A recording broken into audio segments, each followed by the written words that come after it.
Welcome, curious minds. Today, we're doing a deep dive into something pretty specific, but really interesting for experienced professionals. The Doctor of Business Administration, the DBA. That's right. People hear about it, maybe think about applying, but what really happens once you're in? That path can seem a bit, well, mysterious. It really can. It's a big commitment. Yeah. And understanding the actual journey, the milestones, the challenges, it's crucial. We want to shed some light on that today. Yeah, drawing on what people who've actually gone through it experience, it's quite a shift, moving from maybe relying on experience or gut feel. To something more rigorous. Exactly. Yeah. Towards really evidence-based thinking, it changes how you tackle problems. Okay, so let's start at the beginning. You get accepted. Then comes orientation. Is that just like signing forms? Not really. I mean, there's probably some of that. But the real point, it's connection. Connection. Yeah, meeting your cohort. These are the people you'll be relying on, debating with, supporting for the next few years. It's critical.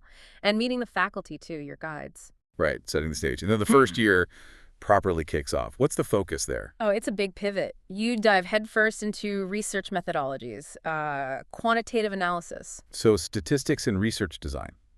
Pretty much. Learning how to frame problems scientifically, how to analyze data rigorously. It's about shifting your mindset from just practitioner to practitioner scholar. That sounds intense. Any advice from people who've done it? Pitfalls to avoid? Definitely. Two big ones always come up. Don't just not show up, obviously. But maybe more importantly, don't show up unprepared. So participation is key. Active, informed participation. It's expected.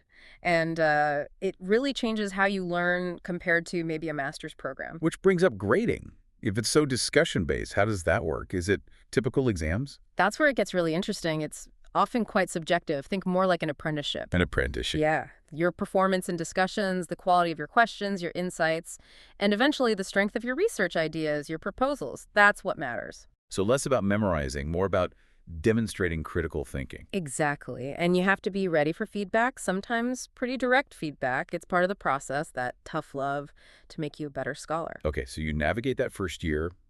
You're learning the methods, adjusting to the feedback style. Then there's often this thing between year 1 and 2, a summer project or qualifying exam. Yes, a really significant milestone. It's basically a supervised research project. What's the purpose? Just a test? It's more than a test. It's designed to see if you've truly absorbed and can apply what you learned in year 1. Can you independently design a small research study? Okay. Proof of concept almost. Sort of, yeah. You need to demonstrate you can do it, path, you move on. If not, well, it might mean hitting pause and doing some remediation. So it really underscores how important mastering those foundational skills is. Absolutely. Many programs even have specific courses just to prep you for that summer project or exam. It's a gate you need to pass through. Right.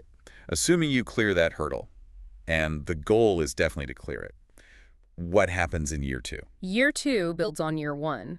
More classes, maybe more advanced methods, digging deeper into analytical tools. And the dissertation starts looming large. Suddenly, it's not this far off thing. You start realizing, okay, the proposal is due in 10 months. Which raises the big question. What is the dissertation in this context, especially for someone coming from industry? Good question.